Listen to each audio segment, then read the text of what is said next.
o Budô é uma expressão moderna, né, que nasce ali por essa época, aproximadamente, né, que vai tentar sintetizar essas artes marciais japonesas em um novo contexto, que é o contexto do Estado de Direito, né, de um regime que não é mais o regime militar do shogunato. Né?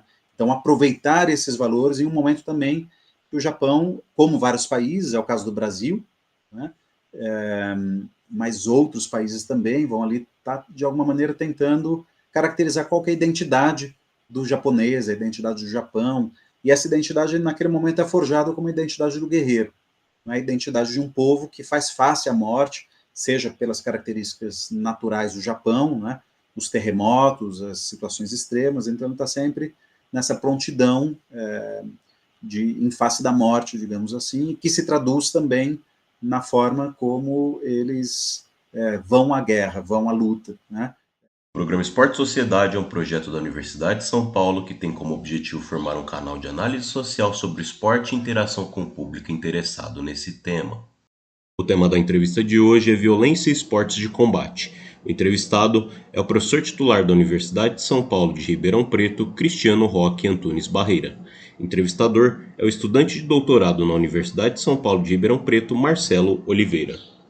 Olá pessoal, tudo bem? Meu nome é Marcelo Oliveira, sou doutorando em Educação pela USP, aqui na Faculdade de Filosofia, Ciências e Letras de Ribeirão Preto. Sou também membro do GPESP e do projeto de extensão Sociologia do Esporte ao Público, deste canal Esporte e Sociedade. Esse projeto tem como objetivo discutir e levar temas que a gente aborda aqui na universidade, relacionando esporte e sociedade. Ou seja, investiga a dimensão social do esporte. Para isso, a gente entrevista acadêmicos e acadêmicas, profissionais que, de alguma forma, estão inseridos no campo esportivo. Esse vídeo tem relação com a terceira parte da entrevista com o professor Cristiano Barreira, que é professor titular aqui da USP e também professor na IFERB, na Escola de Educação Física e Esporte de Ribeirão Preto. Ele também orienta nos programas de psicologia e de educação física do campus de Ribeirão Preto. O tema da entrevista é sobre violência e esporte. Então, vamos acompanhar essa terceira parte da entrevista. Aproveitem. Eu vou passar então para a próxima questão aqui, a gente já está finalizando. E então, só para delimitar basicamente isso aí, porque isso aí perpassa então as questões da violência, né, nos esportes de combate, nas artes marciais, nas lutas. E também a gente pode pensar, por exemplo, quando a gente pensa lutas na educação física escolar, eu sei que tem muitos professores que, ao se utilizarem de jogos de luta ou jogos de oposição, acabam entrando numa seara que é do campo terminológico. E, enfim, eu gostaria que o professor pudesse salientasse essa diferença, por exemplo, o que são jogos ou brincadeira de combate, duelo, luta e briga. Eu não sei se dá para distinguir exatamente, mas se o senhor puder comentar um pouquinho mais sobre essa questão. Legal. Bom, todos esses fenômenos, eles entram no grande fenômeno combate, tá? Que no latim junta essas duas palavras, com, que é o com mesmo do português, né? Junto a alguma coisa, bater junto ao outro, bater com o outro. Esse é o primeiro diferencial aqui importante, porque o espancamento não é um combate. Ah, mas que obviedade. É uma obviedade, mas atenção, é uma obviedade importante de ser explicitado. Por quê? Tem situações que são as situações em que o árbitro interfere em lutas de MMA, por exemplo, que elas se tornam espancamentos. Quando? Quando o atleta não tem mais condição de se defender.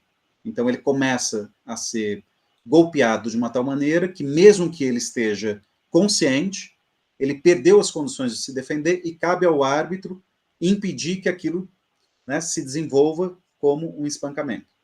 Então é ele que tem que fazer esse papel que a pessoa não tem mais condição de fazer. ok? Que é de se defender. Aí o árbitro interrompe como forma de defesa, para que a pessoa não seja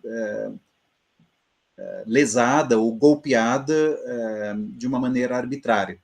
Ou seja, que já não é mais necessário para definir quem venceu a luta, ok? Então, uma luta pode se tornar um espancamento. Uma luta pode se tornar um espancamento. Bom, o que é uma luta? Acho que esse é o ponto de partida primeiro que vai nos ajudar. O que é um combate, né? Um combate, então, implica duas partes se batendo. Quando duas pessoas estão se batendo, a gente está falando, ou grupos, tá? A gente pode pensar coletivamente, mas vamos reduzir para aquilo que nos interessa, que é o esporte, que normalmente, né, com raríssimas exceções, acho que existe uma exceção de uma modalidade coletiva de combate, que não me ocorre aqui o nome, mas você tem na luta duas partes, duas pessoas que estão se batendo e que, ao se baterem, esse bater não necessariamente é bater com impacto, porque eu posso ter, né, as formas de combate que são de imobilização, né, todos os grapplings, wrestlings, em que a maior parte dos golpes não implica impacto.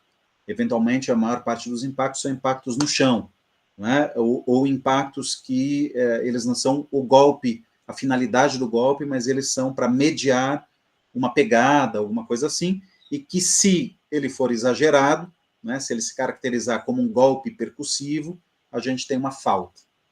Né? Tudo isso para lembrar que o bater aqui, ele semanticamente, ele abrange também golpes que não são de percussivos, ok?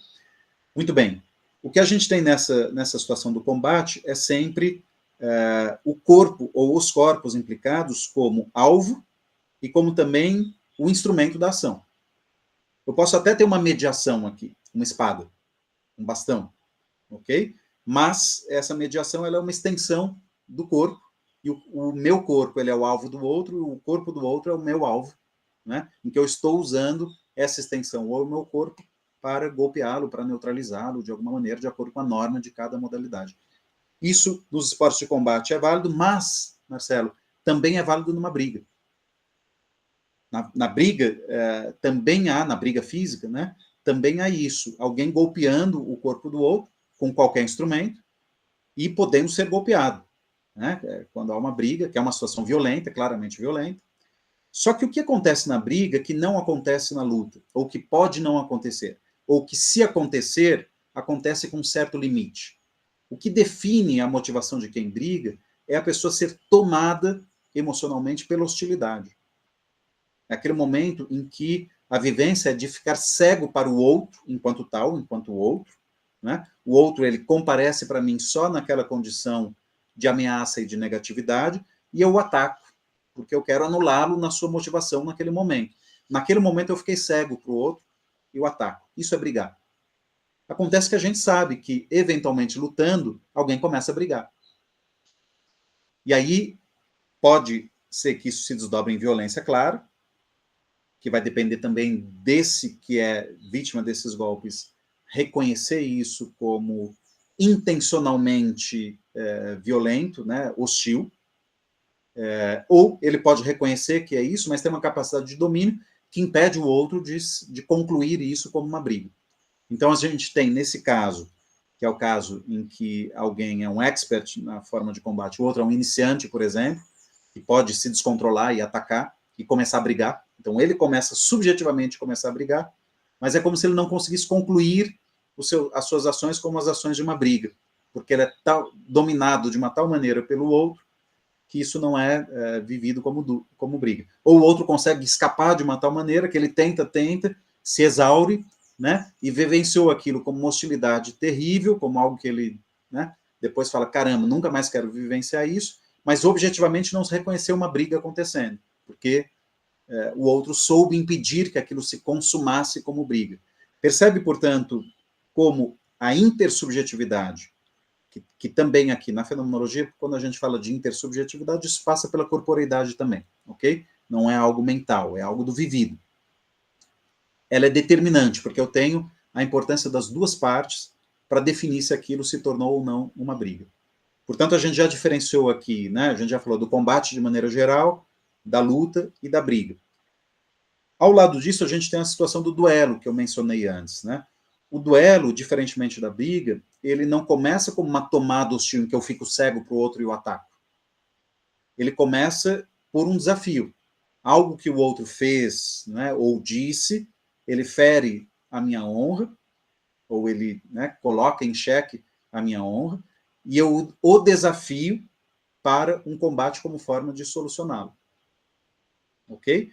É mais ou menos o que aconteceu no Karate Kid. A gente tem uma série de situações, né, de espancamento, etc., e aí a gente tem alguém ali, né, o mestre que vai conversar na academia, ele ainda não é o mestre do personagem, Daniel San, mas que vai pedir na academia para o mestre desses outros que o espancam para não fazê-lo mais, e ele fala, por que ele não sabe se proteger sozinho? Ele fala, ó, ok, um contra um, ok, mas um contra vários não é justo, né?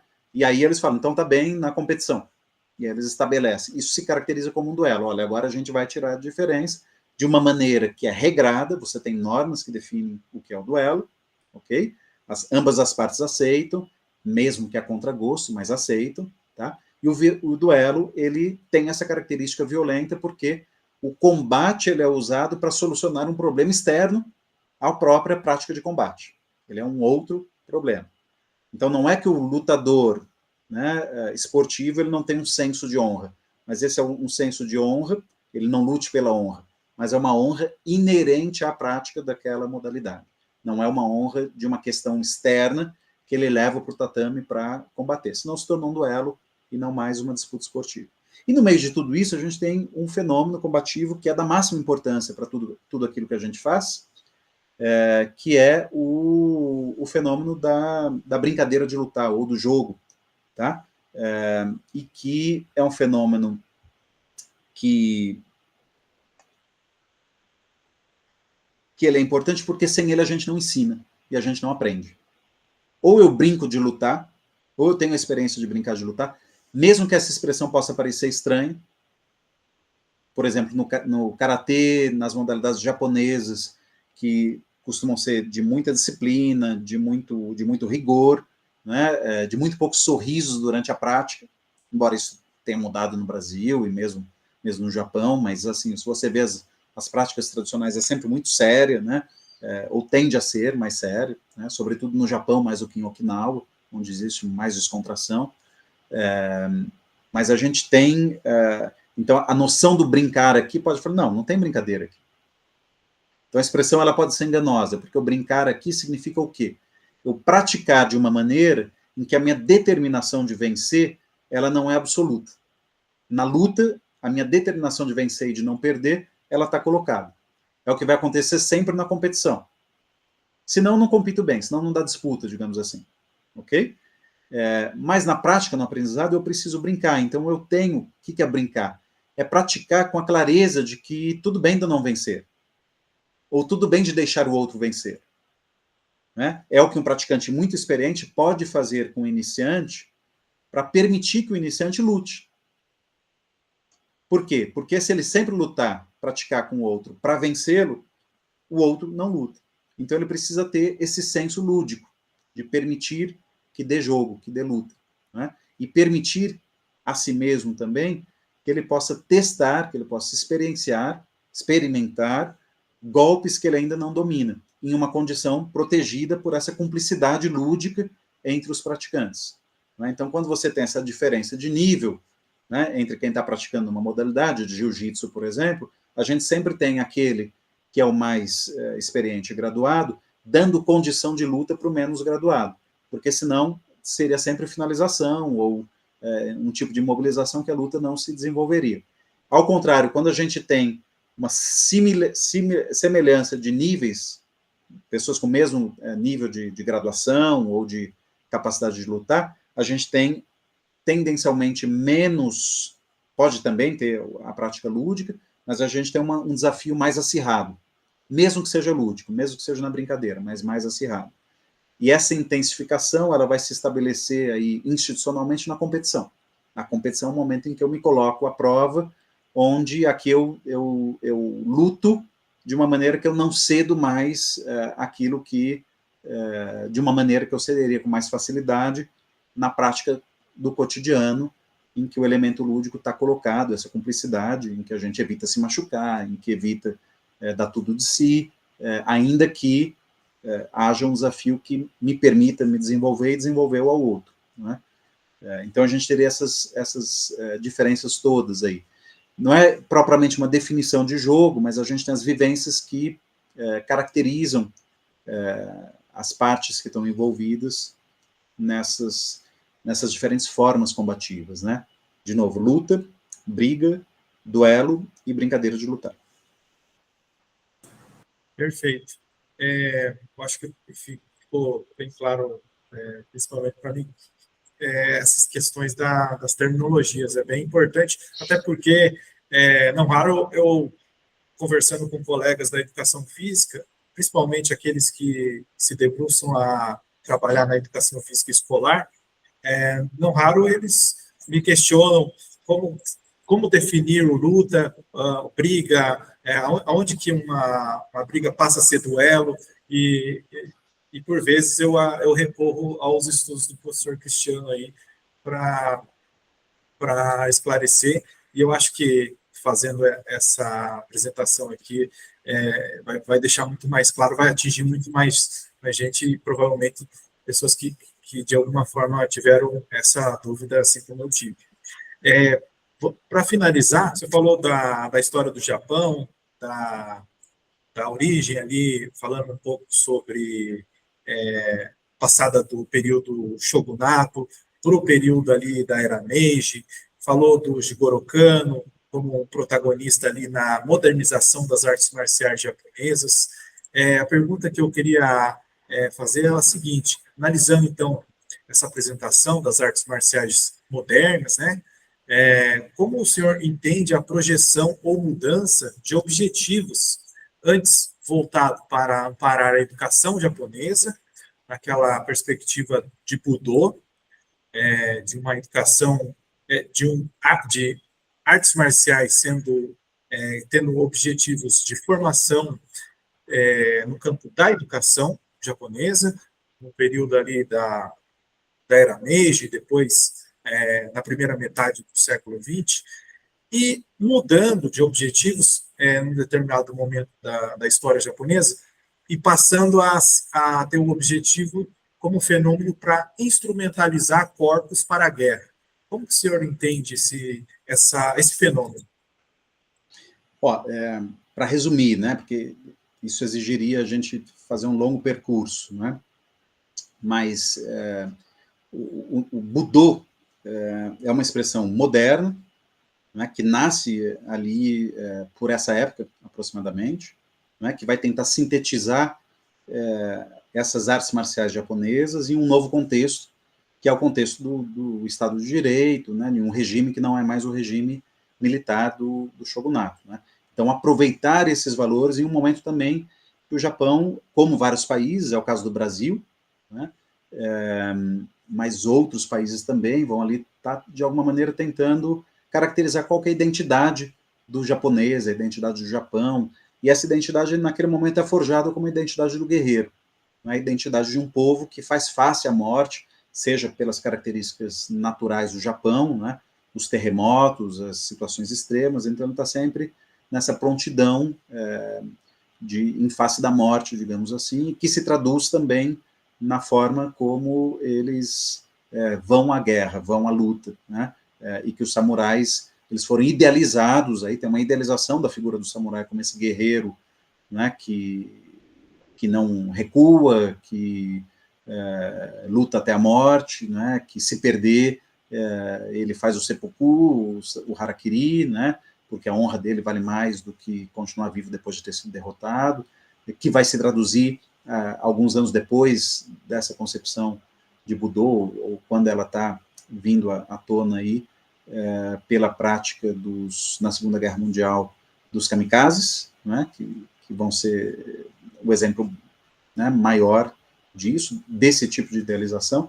Então a gente tem todo um contexto ideológico do Budô, do surgimento do Budô, que está muito próximo a algo que alguns historiadores do esporte caracterizam como um momento fascista do Japão. E o karatê, quando ele começa a se japonizar, mas a gente tem aí algumas figuras de Okinawa ainda, que estão nessa batalha por japonizar o karatê, por fazê-lo reconhecido como uma modalidade japonesa. Não é o caso do Funakoshi, que é muito cuidadoso com isso. Não é o caso, até onde me parece, do Jigoro Kano com relação ao judô, que evita abraçar ideologicamente essas leituras. Ele é um cosmopolita, ele vai para o mundo, ele é um diplomata, ele entende a necessidade do Japão participar do mundo internacional e não ficar fechado em si mesmo. Então ele não tem nos seus escritos nada que se aproxime dessa perspectiva fascista, supernacionalista, se o termo fascista for muito forte aí, mas alguns historiadores têm usado, que podia muito facilmente, que o judô podia muito facilmente, e as outras modalidades, o karatê, abraçar para ganhar ainda mais importância naquele momento histórico. Né? Na minha perspectiva, o Jigoro Kano é um gênio absoluto, né? Pela maneira como ele descreveu o que era o judô e a visão que ele tinha, geopolítica, filosófica, daquilo que era o judô, e aquilo rapidamente, né, se dissemina para as outras modalidades, caso do Funakoshi, que o conheceu e que estabeleceu uma relação de amizade com ele, e que nos seus textos, ainda que tivesse toda uma veneração pelo imperador, etc., mas é muito difícil achar ali traços de algo que se pareça como ideologicamente fascista, o que é possível encontrar em textos de vários outros mestres, inclusive de um dos mestres do próprio Funakoshi, né, que vai nessa direção. Tá? Então a gente tem isso acontecendo naquele momento, e a gente tem, depois hoje, a maneira como a gente pensa o Budô, né, é uma maneira que normalmente a gente nem sabe dessa história. A gente nem faz esse vínculo direto, embora simbolicamente ele esteja presente.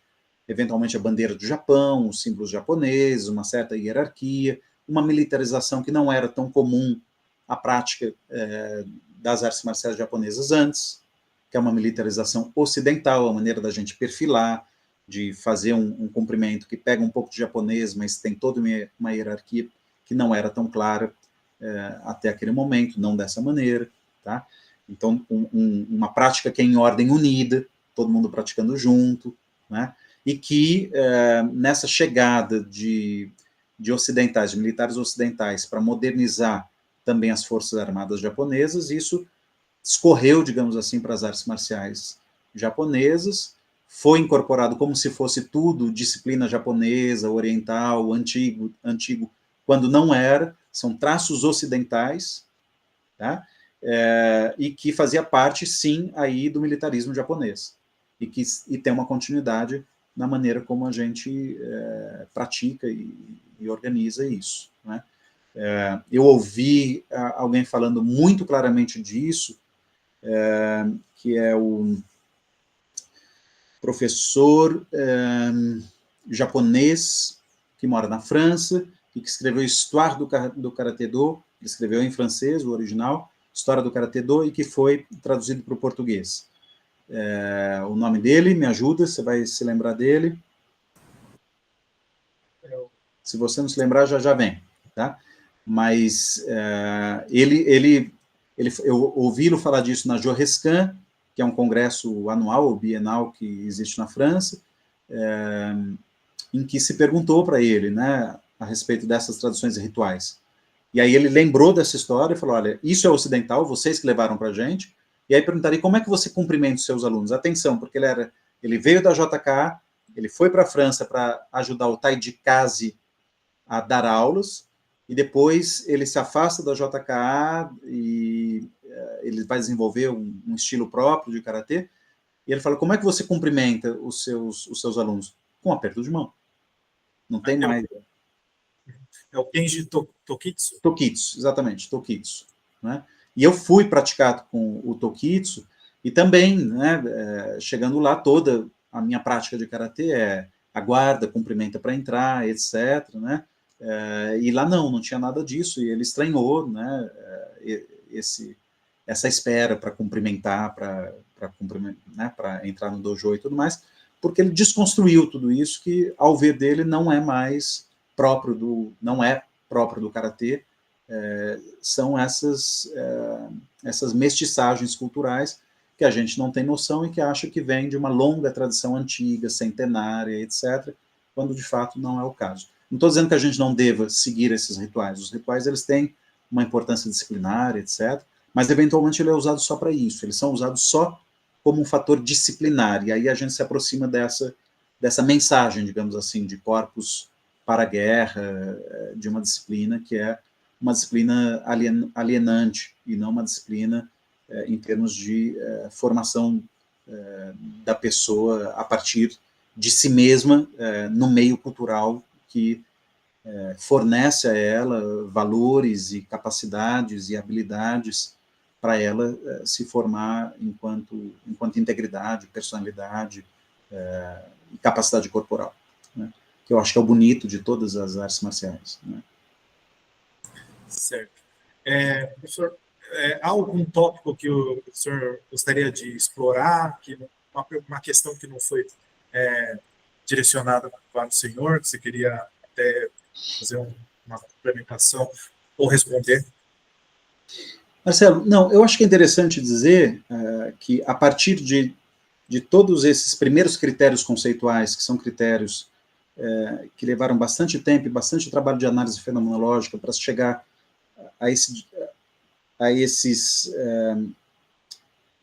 digamos assim, esses elementos que diferenciam os fenômenos combativos, a partir da vivência, do retorno à experiência, né? A partir disso é que a gente começa agora a falar, olha, é possível pensar uma psicologia das artes marciais, dos esportes de combate, porque existe uma especificidade, enquanto prática corporal, dessas modalidades, que é essa proximidade com a violência, né? Outras modalidades, a proximidade da violência, ela está no limite da regra, né? Quer dizer, sim, você tem o impacto em modalidades como rugby, o futebol americano, etc., mas a finalidade não é a finalidade de uma luta. E a finalidade de uma luta ela é muito pouco diferente da finalidade de uma briga. Ela se diferencia na ordem das vivências, e essas vivências elas não são estritamente subjetivas, elas se objetivam de uma maneira em que eu luto com você, posso até me machucar, apanhar, perder, e sorrir.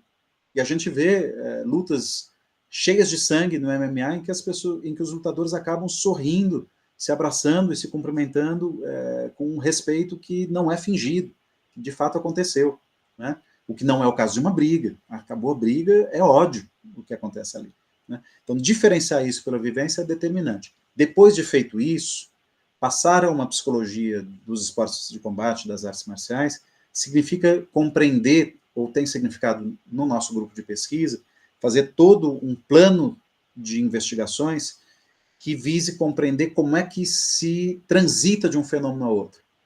Porque isso acontece, eventualmente alguém está lutando e começa a brigar. Eventualmente alguém está lutando e começa a brincar. E por que isso acontece? Pode ser porque está muito difícil lutar, né? É muito difícil encarar uma exposição que é da luta, que é uma exposição de agora é a minha capacidade que está sendo testada. Ah, não, deixa para lá. Deixa eu brincar. Assim eu não testo a minha capacidade. É o que eventualmente muitos homens fazem ao lutar com mulheres. Eles fingem, ou fazem o movimento de começar, não é fingir, eventualmente é fingir também, de começar a brincar, porque eles não aguentariam, dentro de uma certa concepção machista, ou de um sentimento machista, ser derrotado por uma mulher, né?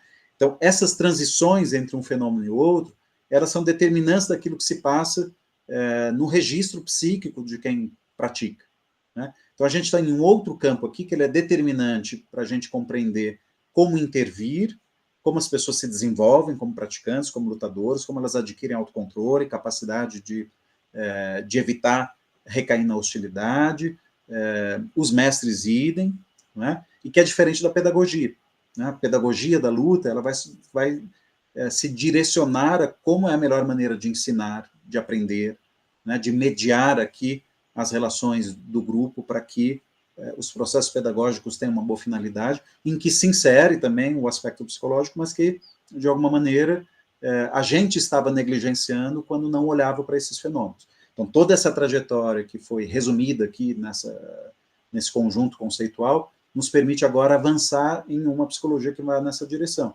que, como eu disse, tem especificidades, ela não corresponde à psicologia do esporte em geral. Certo, as concepções de motivação, de ansiedade, elas se aplicam aos esportes de combate, mas depois tem características próprias dessas modalidades que elas não dão conta de descrever e de nos ajudar a antecipar o que se passa e trabalhar a partir desse esclarecimento de quais fenômenos estão envolvidos ali, né?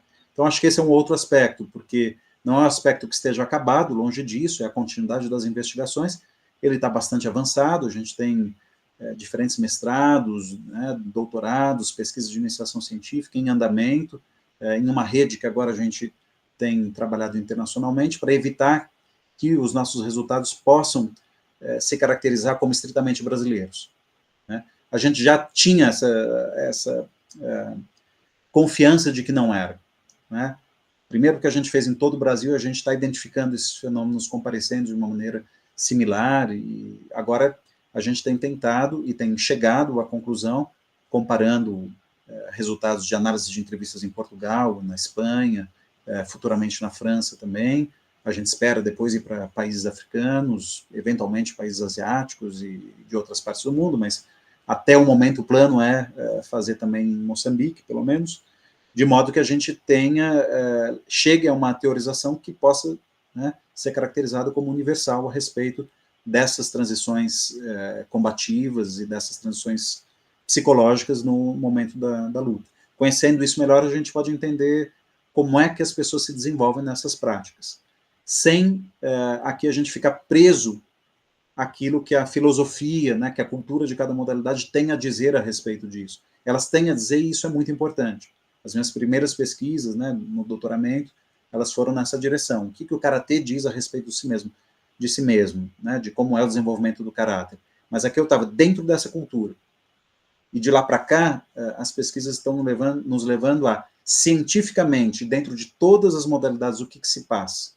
E como é que isso pode ser articulado a essas tradições culturais. Pode, né? Cada uma delas tem o que dizer, mas não nos permite falar cientificamente como essas vivências, elas levam, elas conduzem a um tipo de desenvolvimento, ou não. Porque quantos praticantes não deixaram de ser praticantes por experimentarem a violência na prática, experimentaram o inaceitável. Conhecer isso nos ajuda a que os mestres, os professores, os técnicos, os profissionais de educação física evitem, né, que uma luta descambe em violência ou que uma situação de violência aconteça sem que ninguém mais tenha percebido por falta de alguns cuidados elementares ali, né? Então, é tudo isso que está no nosso radar e que eu acho que os membros do grupo de pesquisa têm se dedicado muito a poder explorar isso, investigar e trazer à tona para a gente construir essa psicologia das artes marciais e dos esportes de combate. Acho que é isso, assim que eu gostaria de finalizar. É um trabalho que começou e que tem muito ainda a percorrer para ele trazer frutos para o conhecimento a respeito do assunto. Certo. Então, vou finalizar. Agradecer ao professor Cristiano Barreira pelo aceite, pela entrevista, pelo nosso bate-papo. É sempre um prazer estar conversando com o senhor sobre artes marciais, falando sobre história das artes marciais modernas, falamos sobre muitos termos que eu acho que muita gente aqui saiu esclarecida com relação a essa complexidade de luta, briga, duelo, enfim, e outros elementos que foram apresentados aqui.